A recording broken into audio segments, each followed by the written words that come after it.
আল্লামা আহমদ শফি সাহেব শুক্রাণু মাহফিল থেকে শুরু করে এ যাবৎ যতগুলো কাজ করেছেন সবগুলো ওয়ালাবি তগুতের সাথে। শুক্রাণু মাহফিলের পর থেকে ওনার কাজকর্মগুলো অবশ্যই ভ্রান্তির মধ্যে পড়ে, এক্ষেত্রে কোনো অবকাশ নেই। আসসালামু আলাইকুম।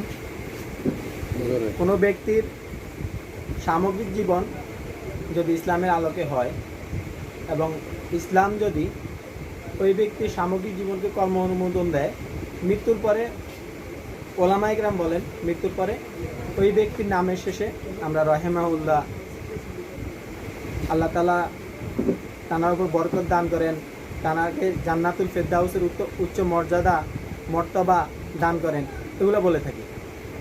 কিন্তু জীবিত কোনো ব্যক্তি যার সামগ্রিক জীবন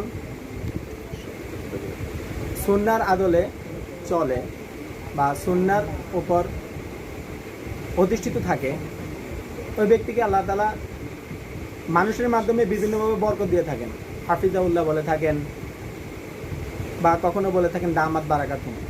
তো আল্লামা আহমদ শফি সাহেব উনি একজন প্রাজ্ঞ আলেম, আল্লাহ তাআলা ওনাকে হেফাজত করুন। কিন্তু একজন মানুষের সামগ্রিক জীবন বিচার করলে দেখা যায় যে কিছু না কিছু ভুল ত্রুটি থাকে।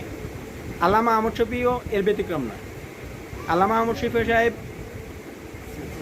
শুক্রাণু মাহফিল থেকে শুরু করে এ যাবৎ যতগুলো কাজ করেছেন সবগুলো ওয়ালাবি তগুতের সাথে।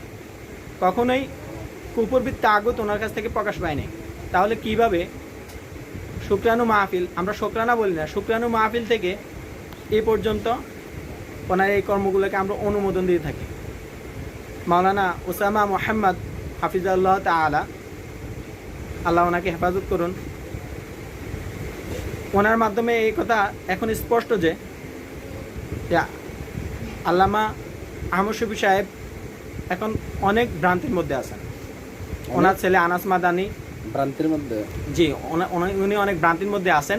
এখন আল্লাহ ওনাকে এই ভ্রান্তি থেকে মুক্তি দিন এবং যত তাড়াতাড়ি সম্ভব ওনাকে এই ভ্রান্তিগুলো থেকে মুক্তি দিয়ে আল্লাহ তাআলার কাছে হেফাজত করুন। না হলে এই ভ্রান্তি এমন অবস্থায় চলে যাবে যে মৃত্যুর পরেও ওনার জন্য মানুষ আর দোয়া করবে না। মৃত্যুর পরেও একজন মানুষের দোয়া থেকে বঞ্চিত হবে। তাহলে এটা কেমন তার জিন্দেগি কাটলো? আল্লাহ ওনাকে হেফাজত করুন। আর ওলামায়ে দেওবন্দের উত্তরসূরি হিসাবে ওলামায়ে কেরাম বলতেছেন যে আল্লামা আহমদ শফি সাহেবের শেষ জীবনের প্রত্যেকটি কার্যাবলী যেন সুন্নাহর উপর থাকে, ইসলামের উপর থাকে। কিন্তু উনি কখনোই সুন্নাহর উপর, ইসলামের উপর থাকার মতো আভাস দিচ্ছেন না। এ পর্যন্ত শুক্রাণু মাহফিল থেকে যতটুকু আমরা বুঝতে পারি যে উনি এখন ওয়ালাবি তাগুতের সাথে আছেন। আর ওনার সাথে আছেন কথিত মুফতি ফয়জুল্লাহ, মাওলানা রুহি আর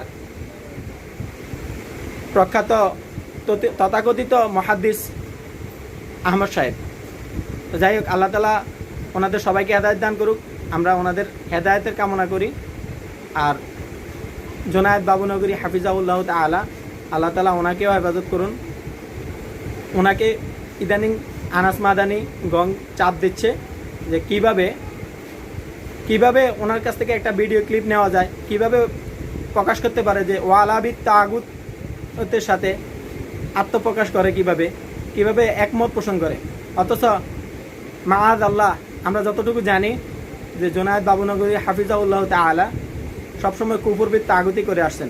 তা আমি আমার মুসলমান দিনদার ভাই বোনদেরকে বলবো যে আপনারা ওয়ালাবি তাগুত না করে কুফরবিদ তাগুত করেন। আর আপনারা সবসময় আল ওয়ালা ওয়াল বারা এই বিষয়টি সম্পর্কে জ্ঞান রাখবেন। যদি এই বিষয় সম্পর্কে জ্ঞান না রাখেন, এই বিষয় সম্পর্কে আপনার ইমানের অবস্থা কোন দিকে হয়, কোন পর্যায়ে হয়, যদি এটা না থাকে আপনার, তাহলে এমন অবস্থা হতে পারে যে আপনি নামাজ পড়তেছেন ঠিকই, কিন্তু আপনি নামাজ পড়তেছেন কিন্তু একই সাথে মুনাফিক হয়ে যাচ্ছেন, একই সাথে কাফের হয়ে যাচ্ছেন, একই সাথে মুরতাদ হয়ে যাচ্ছেন। আল্লাহ তাআলা আমাদেরকে আমল করার তৌফিক দান করুন। আসসালামু আলাইকুম। আপনার পরিচয়টা একটু দেবেন? একটা প্রশ্ন ছিল, আহমদ শফি কি এখন দেওবন্দির আকীদার উপরে উনি এখন আছেন কিনা? প্লিজ যদি ক্লিয়ার করে বলতেন আমাদেরকে। আসলে প্রশ্নটি অনেক জটিল। আল্লাহ তাআলা মানুষের অন্তরের খবর জানেন। তো ব্যক্তির কর্ম দ্বারাই দুনিয়াতে তাকে বিচার করা হয়। আর আকীদা এক্ষেত্রে অনেক বড় বিষয়। কাউকে ভ্রান্ত বলার আগে তার কাজকর্মগুলো দেখতে হবে। শুক্রাণু মাহফিলের পর থেকে ওনার কাজকর্মগুলো অবশ্যই ভ্রান্তির মধ্যে পড়ে। এই ক্ষেত্রে কোনো অবকাশ নেই। যে আমাকে যাই বলুক না কেন, আমি তাগুতের দালাল এটা বলুক, আমার কোনো কিছু যায় আসে না। যেহেতু তার কর্ম, আল্লাহ হেফাজত করুন, তার কর্মগুলো এখন আর ভালো যাচ্ছে না, এখন আর আমাদের কাছে ভালো ঠেকাচ্ছে না। জেনারেল স্টুডেন্টরাও এখন বুঝতে পারতেছেন যে এই মানুষটি এখন আর আগের মতো নেই। আগে সে আমাদের শাহ আহমদ শফি হাফিজাউল্লাহ তাআলা নেই, এখন ওয়ালাবি তাগুতের সাথে আছেন। এজন্য ওলামায়ে দেওবন্দ তারাই হবেন যারা দেওবন্দিয়তের উপর ইস্তেকামাত থাকবেন। আর দেওবন্দিয়তের অন্যতম বিষয় হচ্ছে আপনার তাওহীদকে হেফাজত করা এবং সমকালীন ফিতনাকে দূরীভূত করা। আমরা কাসেম নানতবী রাহিমাহুল্লাহর সময় থেকেই দেখতে পাই যে ওনারা ইংরেজদের বিরুদ্ধে কত কঠোর পরিশ্রম করছেন। শাইখ মাহমুদুল হাসান দেওবন্দি রাহিমাহুল্লাহকে যখন মাল্টা দ্বীপে আটকে রাখা হয়, এরপর বলা হয়, ইংরেজরা বলে যে হে মাহমুদুল হাসান, তুমি একটা সই দিয়ে দাও এই ফতোয়ার মধ্যে। তো মাহমুদুল হাসান রাহিমাহুল্লাহ বলতেন যে না, মাহমুদুল হাসান তো এই কাজ করতে পারে না, মাহমুদুল হাসান তো এই কাজ করতে পারে না। তো ওনাকে এরকম আগুনের সেক দেওয়া হতো, লোহাকে আগুনের মধ্যে গরম করে ওনার গায়ের মধ্যে লাগানো হতো। আর এরপরে দেখা যাচ্ছে যে বলতো যাও একটা সই দিয়ে দাও, একটা সই দিয়ে দাও। তো শাইখ মাহমুদুল হাসান দেওবন্দি রাহিমাহুল্লাহ বলতেন যে না, মাহমুদুল হাসান এই কাজ করতে পারে না, মাহমুদুল হাসান কখনো তাগুতের অনুসরণ করতে পারে না, মাহমুদুল হাসান কখনো এই ফতোয়ায় সই করতে পারে না, যদিও যার জীবন চলে যায়। এইটা ছিলেন আমাদের ওলামায়ে কেরাম দেওবন্দ, ওলামায়ে দেওবন্দ। আজকে সেই ওলামায়ে দেওবন্দ কোথায়? কোথায় তাদের সেই তাগুতের বিরুদ্ধে হুঙ্কার? কোথায় কোথায় আজকে ওলামায়ে দেওবন্দের সেই কুফর তাগুতের বিরুদ্ধে আন্দোলন? কই?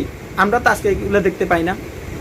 তাই আমরা মনে করি যে শাহ আহমদ শফি, আল্লাহ ওনাকে হেফাজত করুন, উনি এখন আর ওই দেওবন্দিয়তের উপর নাই, দেওবন্দিয়তের উপর নাই বিদায় ওনাকে ওলামায়ে দেওবন্দ হিসাবে আমরা বলতেছি না যে উনি ওলামায়ে দেওবন্দ নাই। আল্লাহ ওনাকে ওনার ভুল ত্রুটি থেকে ফিরে আসার তাওফিক দান করুন, ওনাকে রুজু করার তাওফিক দান করুন।